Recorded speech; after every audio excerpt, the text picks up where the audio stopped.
Hi, I'm Len Riggio, the chairman of Barnes & Noble, and tonight I have the great honor of introducing Tony Bennett, who is perhaps the most beloved entertainer of our time. Tony will be interviewed by NPR's incomparable Scott Simon. As you know, he's one of America's most admired writers and broadcasters. He's the host of NPR's Weekend Edition, a special correspondent for CBS Sunday Morning, and the writer of a great many books, including being the co-writer of Just Getting Started.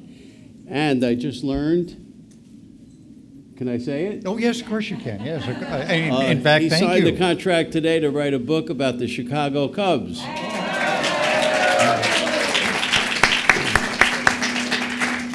I think the third floor here would be nice to hold if possible. Yeah. As you know, Tony is a very proud American and a worldwide phenomenon. Still touring in almost every country in the world, Tony represents all which is decent and promising about America. As he likes to say, our unique diversity, which includes people of every color and stripe, is what makes us the greatest country ever created.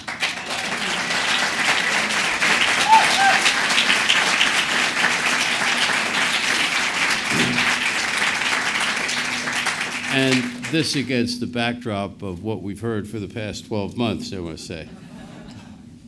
As most people know, Tony is first, last, and always a humanist.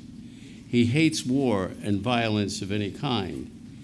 At the same time, he's also fought for good causes all his life, having served as a foot soldier in World War II and having marched for peace and civil and human rights whenever and wherever called upon.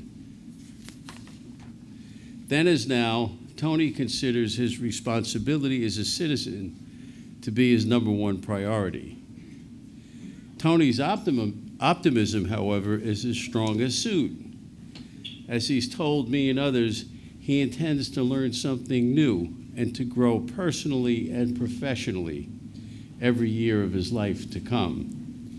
He's also fond of saying, life is a blessing, so don't waste it with negative thinking, and don't get bogged down arguing about things that really don't matter. Last year, when he was only 89 years old, he called me excitedly, and he told me he just won his 20th Grammy, an unheard of feat for someone of any age. So when I reminded him the Grammy was merely his 19th, he quipped, "Well, I guess I owe you one. I'll get it next year."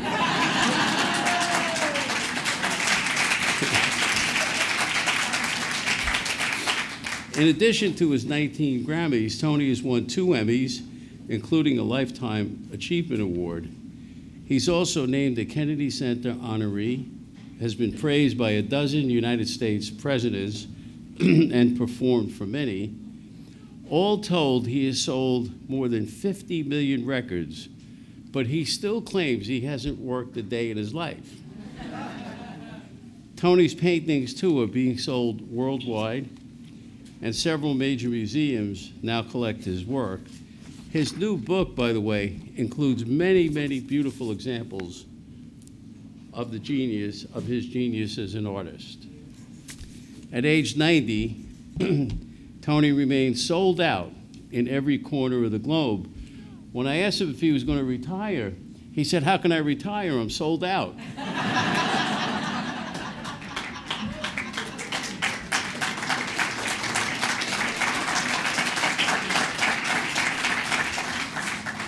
And he's been conveying his message of love to adoring audiences as they convey their love to him. When pressed about how he is able to conduct tours which would wear down people half his age, Tony replies, "I'm just getting started." So Just Getting Started is a must-read for anyone who prescribes to the power of positive thinking. So please, let's have a nice round of applause for the ever-amazing the jazzy and still snazzy Tony Bennett.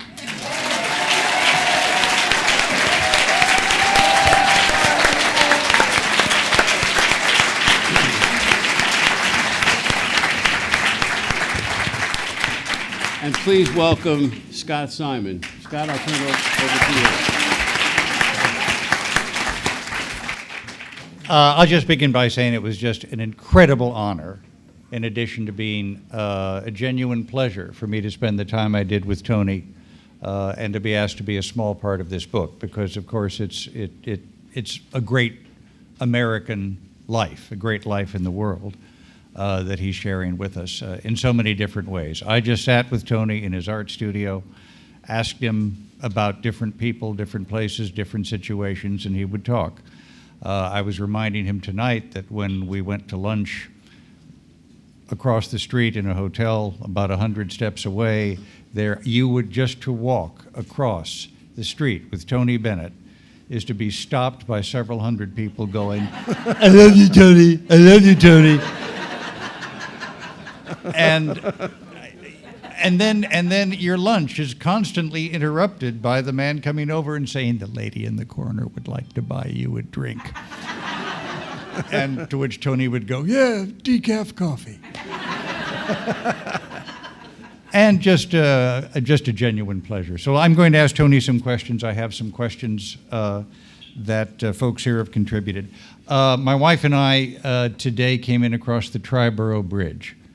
I think a lot of people who I hope will buy the book will learn you opened the Triborough Bridge with Fiorello LaGuardia, didn't you? Right. Yes. Tell us that story. He was young then, okay? Yeah. My uncle was a Republican. Yeah. And so he thought it would be a wonderful thing. Move the mic a little closer. Well, thank you.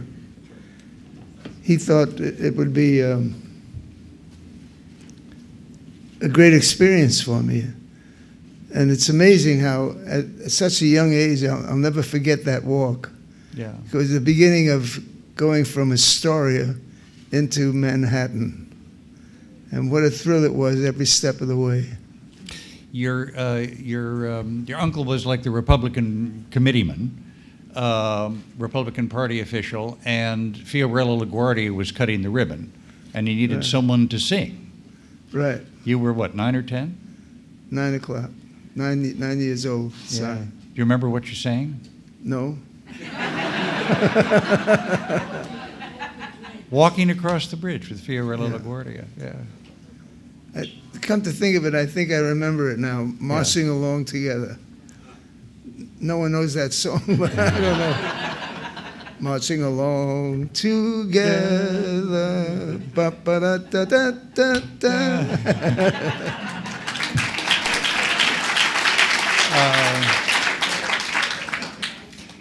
And so one night after the war, you were performing under a former name, and a guy named Bob Hope came in to see you. Right. That was a big break. You know, Yeah. I was trying to. I joined the American Theater Wing at the end of the war, under the GI Bill of Rights, and it was a wonderful school that taught you about theater and what to expect. And Bob Hope was changed my life, actually. He just saw me down in the village, and he liked me so much, he said, "Come with me." And I couldn't believe it. He took me to the Paramount Theater. Yeah. It was the first time I ever saw a big theater like that on stage. And he also said to the audience, he asked me what my name was. I said, "Anthony Benedetto." He said, he said, "Let's Americanize you. We'll call you Tony Bennett." And that was the first time I heard that name. But he came on stage at the Paramount. He said, "I just met this boy down in Greenwich Village, and I'd like you to hear him." And he said, "Ladies and gentlemen, here's Tony Bennett." And that's the first time I heard that name. So it stayed with me all these years. You're pretty used to it by now? Yeah. Why do you paint every day? What do you love about painting? Well, I love it. That's the only way I could describe it. Mm-hmm. I have to paint. And so I paint every day. And I enjoy it so much. It's just, I gravitate toward nature. Mm-hmm. And you just keep learning more and more. The more you look at nature, the more you learn about life and living on Earth. There's a section in the book I like. Tony is very serious about his painting, as you will see in the book. And you were a real student of art. I mean, John Singer Sargent, a very important figure to you. Yeah, well, he's couldn't be better than that. Yeah. I think a lot of people want to know the story of I Left My Heart in San Francisco. Well, now had you been to San Francisco before you sang that song? I had, no. Yeah. I had a wonderful accompanist, and we were rehearsing down south, and he said, I have this, let's try this song. He just pulled it out of his briefcase, and there was a bartender listening to us. It was in Little rehearse. Rock, as I remember the story. Little right? Rock, Arkansas. Yeah. Mm-hmm. And the bartender came over. He was setting up for the evening, and he said, I hate to bother you while you're studying, but if you record that song, I'm going to be the first guy who buys that record. And that was a big tip-off for us, because we were on our way to San Francisco. And so when I got there, I sang it, and the few people that were watching the rehearsal came up to the stage and said to me, did you record that? I said, no, not yet. They said, you got to record this song. So I took their advice and recorded it, and then it became very big right away. Oh, yeah. And that became my official song. Yeah. And now you're kind of an official part of San Francisco, right? I mean, What's that? You're kind of an official part of San Francisco. World Series, Super Bowl, they always have. Oh, yeah. Yeah. That's why I live in New York.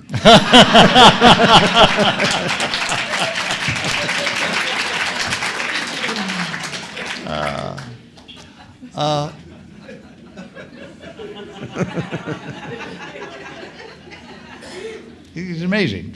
What a pleasure it I is. love you, Tony. What a pleasure it is to have him help me with the book.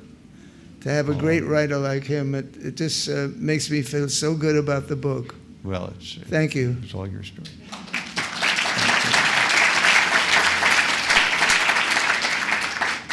I'd like to get you to talk about your father, who unfortunately left your life early, but made your influence even to this day. Yeah, he loved singing. In Italy, he would sing, and the whole village would love him, you know, for singing to it. He'd get on the top of a mountain and sing to the whole village, and that's the reputation that he had. So he was my big influence about becoming a singer. Yeah. For most of your childhood, he was sick, wasn't he? His respiratory system was. Yeah, he more or less sang opera. Yeah. He's a great singer. Yeah. It was hard to lose him when you were 10. Excuse me? When he died when you were 10. Right. Yeah. When I was 9 years old when he died. Yeah. And what do you remember of him? Your times together. Well, he was beautiful. He was very sickly all the time, but he was so wonderful. He showed me that he loved me very much, and it was a big inspiration throughout my life. Yeah. He he loved opera. He loved the arts. He really encouraged you, didn't he? Yeah, he believed in quality. He loved the opera. He loved the Broadway theaters. Yeah. And he was wonderful. You believe in quality. Hmm? You believe in quality. Right. Few times over the years, people have tried to get you to do a different kind of music, haven't they? Yeah. I can't do that. I decided never to do a bad song, and somehow it worked.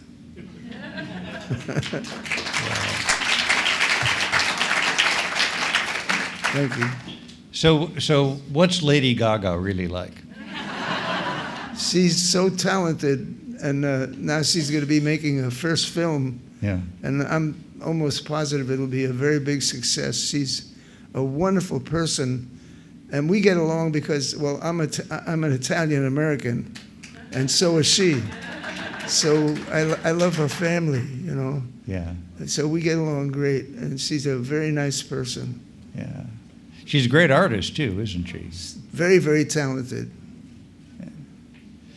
What was it like to be friends with Frank Sinatra?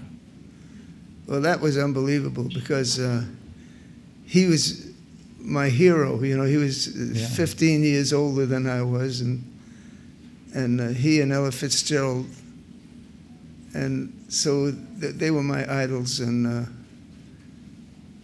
I got to meet him when I first started. I had 1 or 2 records out, and I wasn't quite sure what to do. But I was such a fan of Sinatra's that he was at the Paramount Theater, and I went backstage to ask him about what to do with the problem that we had. And he was so wonderful to me. He just said, "What is it, kid?" You know, he was a very, very friendly guy. And it was one of the great experiences. We became friends throughout my whole life. And it was just amazing that he endorsed me all the time. He said you were his favorite singer. Right. That was too much of a compliment because that's how I felt about him. Yeah. But that made a difference in your career, didn't it? Oh, yeah. Yeah. Could I get you to talk about Amy Winehouse? Okay. You loved her. You recorded one of your duets together. And you got to know her family. Right. Could you tell she was in trouble? Excuse me? Could you tell she was in trouble? Yeah. She, the first time we recorded, Yeah. I was recording with quite a few contemporary artists, and I noticed that she was in trouble, you know, that she was. So we took a break, and she was going to see me again, and I liked her very much, and I wanted to tell her to slow down, that she was so talented. She had a great gift about really knowing how to sing in an improvised way.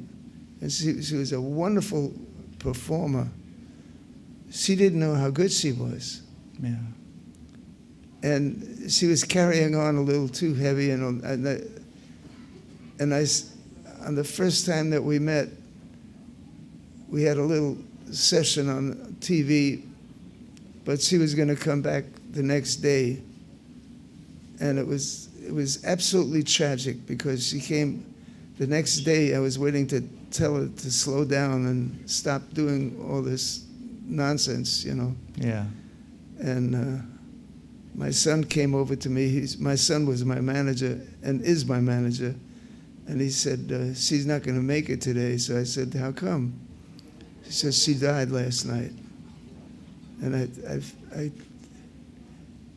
I never felt so sad in my life that I wasn't able to tell her to slow down, and because the public adored her all over Europe.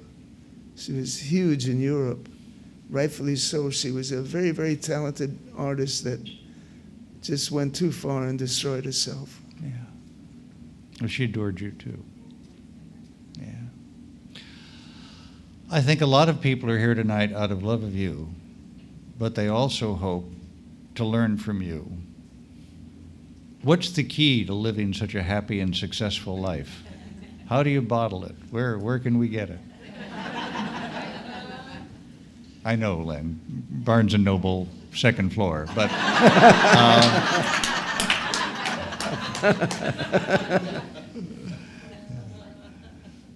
I just love it. I love to perform. I love to entertain people. I love to sing. And I just decided at a very early age to spend the rest of my life doing that. And I had great training with the American Theater Wing after the war. I joined the American Theater Wing, and they were just wonderful to me.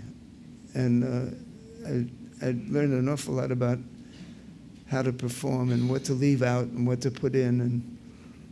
And I have a magnificent life. I'm 90 years old, and honestly, I feel like I'm just starting out right now. Thank you.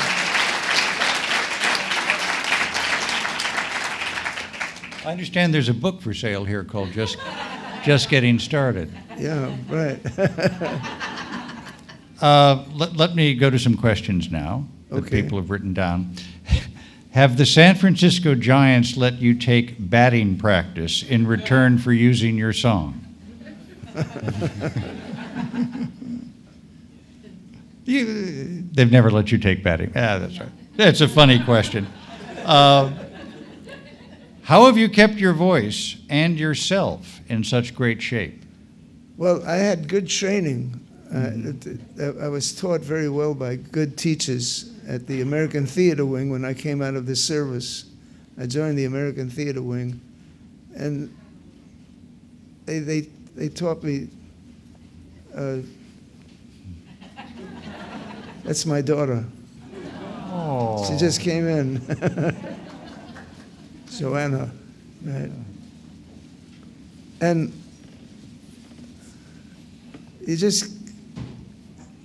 I remember running into very famous artists like Jack Benny and George Burns, because I had 2 big million-selling records in 1950, and they said to me, well, you really hit big now, but you know, it's really going to take you about 7 or 8 years to learn the craft of performing. Mm-hmm. And boy, were they accurate. It just felt, it took about 8 years where I learned what I have to leave out and when to get off the stage and not stay on too long. Yeah. And it was a great experience. Yeah. In all of our conversations together, you often emphasize that part of the trick of being it's not a trick, part of the gift and the talent of being a great performer is to know what to leave out. Right. That's exactly it. You know, you can't stay on too long. You know, people get bored. Well, not with you. I know I have that problem, but not. I don't think so. I think we sort of addressed. What is your secret to longevity? What's that? What is your secret to longevity? Just good luck.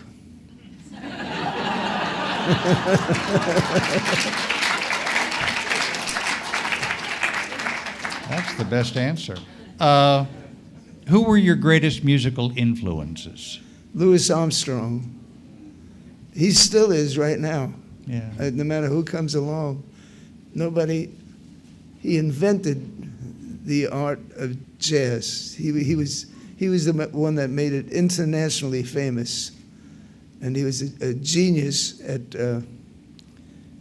knowing how to improvise better than anybody else. Yeah. You knew him pretty well. Yeah, we ended up becoming very friendly. Yeah, a couple of guys from Queens. Right. He lived in Queens later. One time at the Waldorf Astoria, he was playing there. I went back to see him, and it was when he was off stage, but he was talking to a stranger. He was just talking to someone. So I didn't want to interrupt him. And they kept talking for about 20 minutes. So he finally walked away from the fella he was talking to, and I said, hi. I said, who is that fella you were talking to? He says, I don't know. And that's the way he was. He just talked to everybody, you know. He had a long conversation with them. Ella Fitzgerald was a great influence too, boy, wasn't yeah. she? Yeah. She's wonderful. This year is Ella Fitzgerald's 100th birthday. And all year we're celebrating her birthday internationally, all over the world. You'll hear so much about Ella and her great song and singing. And you were her neighbor for a while, weren't you? That's right. Yeah, I loved it. She used to come over to my house all the time, and Yeah. just a wonderful person. Yeah. Len talked a bit about how deeply you care about so many things about our country. And you were really part of the American civil rights struggle in the 1960s. You got a call from Harry Belafonte once Right. asking you to come to Selma, Right. when that was not a safe place to be. Well,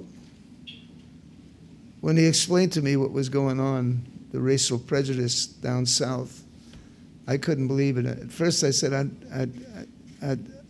I'm anti-war, I believe in peace. Mm-hmm. But when he explained to me what was going on, I went with him. But I just think that we should all, if someone is an American citizen,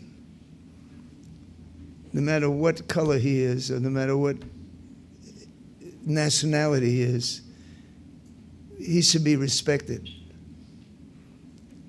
Everybody who's an American citizen in our great country. It's the only country in the world that's every different nationality. Mm-hmm. If this country doesn't work, the world's not going to work. We don't. Thank you.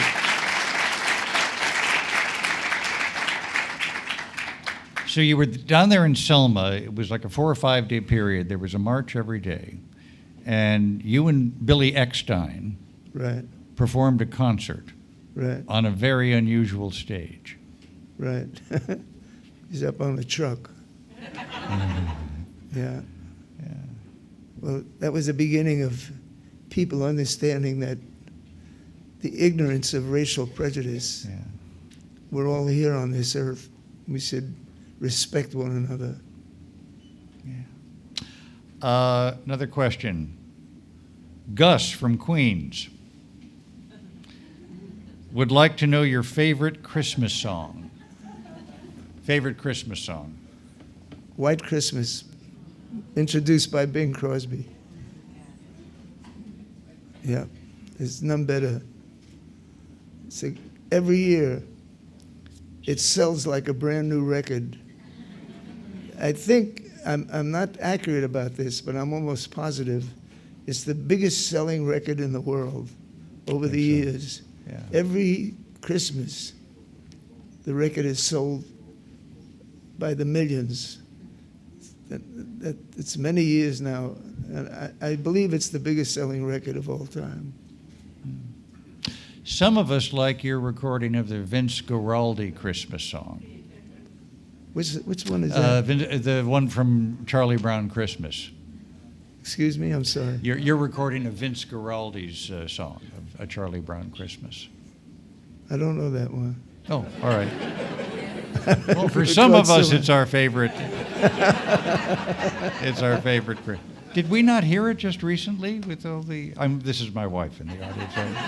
Yeah. I don't mean to put you on the spot, darling. Forgive me. No, go ahead. Let this huge crowd know that I'm an idiot, please. They hear it every week anyway. So, do you have any advice for younger jazz singers who are just starting out and not sure how to begin? That's a tough question because with jazz, either you have it or you haven't got it. It's a gift. Yeah. It's just someone that feels like improvising and doing something with what they got. And it would be hard for me to say this is how you sing jazz. Jazz is a thing that was created by African Americans, and it's nothing but honesty. It's very American. Mm-hmm. The great jazz musicians, when they take a solo, it's just like a great writer, somebody writing a book. It's so honest. Jazz singing is a very honest and performing with different instruments. It's all about how you feel at the very moment that you're performing. How much do you feel this thing? How much do you believe it? And it's really a wonderful art form to express yourself. Yeah. You told me a lot of times you thought it was the most authentic art form that we have in this country. Excuse me? You told me a number of times that it was the most authentic art form we have in this country. Oh, yeah. It's based on honesty. Yeah. Jazz artists are very honest. They tell you just how they feel at that moment. Yeah. It's a wonderful art form. Do you ever sing a song the same way twice? I hope not. I think I'd be terribly bored if I did that. Yeah. Mr. Bennett, we are young fans of your music. We would like to know what keeps you motivated and creative. They say we are also ballroom dancers. Oh, there they are. And in fact, I can tell they're ballroom dancers. And what do they want to know? How you keep motivated and creative. Well, it's just that I have to. I always feel that if I keep doing it, I can get better. And you have to learn what to leave out, not what to put in. You have to get it down to the basic, and arrive at a simplicity about it. Just do the essential things and leave the rest out. So it's learning what to leave out, not what to put in. You and Susan, your wife, in particular, have been very supportive of arts education over the past few years, and particularly the Frank Sinatra School. Right. And I wonder if I can get you to talk about my wife invented that. This is my wife, Susan, here. Susan Bennett. I had no idea. We now have 30 schools in America, high schools that go up to college, and when they graduate, they end up going to college, and it's a wonderful experience to see 30 schools doing so well. Yeah. You feel very deeply that arts education is important for people. Oh yeah. It touches your heart and your mind. You learn from it. Mm-hmm.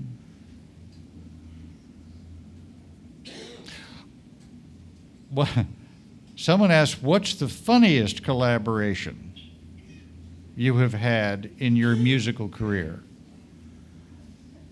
Well, I would say my experience with a fellow called Bobby Hackett, who was a great friend of Louis Armstrong's. Mm-hmm. And he was a trumpet player, and he was beautiful. He lived in Queens and all that, but he came from Boston originally, and he played trumpet. Mm-hmm. And he just knew how to do it better than anyone. And he was a big influence in my life. Yeah. Bobby Hackett. Louis Armstrong really loved him too, right? Oh, yeah. Well, that was his God. Yeah. Let's see. Somebody asked, when you collaborate with another artist, and then they put in parentheses recording artist, what do you hope to learn from them? And what do you want to share with them?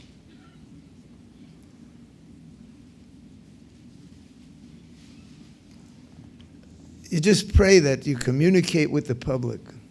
Mm-hmm. And that's why you don't stay on the stage too long. You know when to edit it and simplify it so that it communicates. How many performances will you do this year? I have no idea. I could have retired 16 years ago. I do it because I love it. Yeah. I never felt that I have to work. You know, I can't wait to work. I love to entertain people. Well, we love being entertained by you. Thank you very much. Thank you very much.